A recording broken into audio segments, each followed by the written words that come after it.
எங்களுக்கு ஜப்பான்ல நடந்த இன்னொரு வித்தியாசமான இன்சிடென்ட் என்னன்னு பார்க்கலாமா? ஒரு நாள் நாங்கள் ஷாப்பிங் போயிட்டு வீட்டுக்கு வந்ததுக்கப்புறம் பார்த்தா பைசிக்கல் ஸ்டாண்டில் பைசிக்கலை காணும்.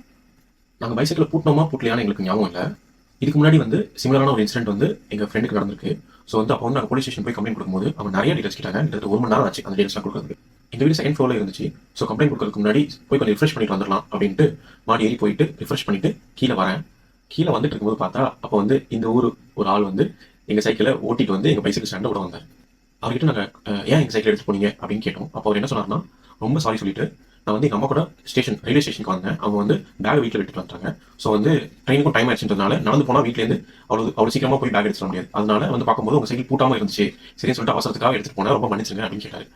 நான் சரி ஓகே அப்படின்னு சொன்னப்போ, இல்லை இந்த காசு வச்சுங்க அப்படின்னு சொல்லிட்டு ஒரு 1000 2000 எடுத்து என்கிட்ட கொடுத்துட்டு, இதை வச்சுங்க எனக்கு மன்னிச்சுங்க அப்படின்னு சொன்னாங்க. இல்லை காசுலாம் எனக்கு வேணாம், நீங்கள் உங்கள் பேரையும் ஃபோன் நம்பரையும் கொடுத்துட்டு போங்க அப்படின்னு சொல்லியிருந்தேன். ஜப்பான்ல நிறைய தொலைற பொருட்கள்ல பைசிக்கலும் ஒண்ணு. என்ன பண்ணுவாங்கன்னா, அவசரத்துக்கு அன்லாக் பைசிக்கல்ஸ் யூஸ் பண்ணிப்பாங்க.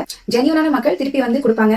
ஜஸ்ட் லைக் இப்போ எங்களுக்கு நடந்த மாதிரி நிறைய பேர் ஸ்டேஷன் வாசல்லையோ, ஸ்டேஷன் பார்க்கிங்லயோ, இல்ல கன்வீனியன்ஸ் ஸ்டோர் வாசல்லையோ வச்சுட்டு போயிடுவாங்க.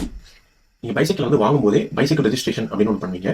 அது எதுக்குன்னா, பைசைக்கிள் நம்மளுக்கு ஒரு நம்பர், அந்த நம்பரோட பைசைக்கிள் இவருதுதான், அவரோட பேர் இது, ஃபோன் நம்பர் இது, அட்ரஸ் இது அப்படின்ட்டு ரெஜிஸ்டர் பண்றோம். நம்ம சைக்கிள் காணா போனா நம்ம போலீஸ் ஸ்டேஷன் போயிட்டு அந்த ரெஜிஸ்ட்ரேஷன் ஃபார்மை கொடுத்துட்டு, இது என்னோட பைசைக்கிள், இது காணா போயிடுச்சு அப்படின்ட்டு கம்ப்ளைண்ட் கொடுக்க முடியும்.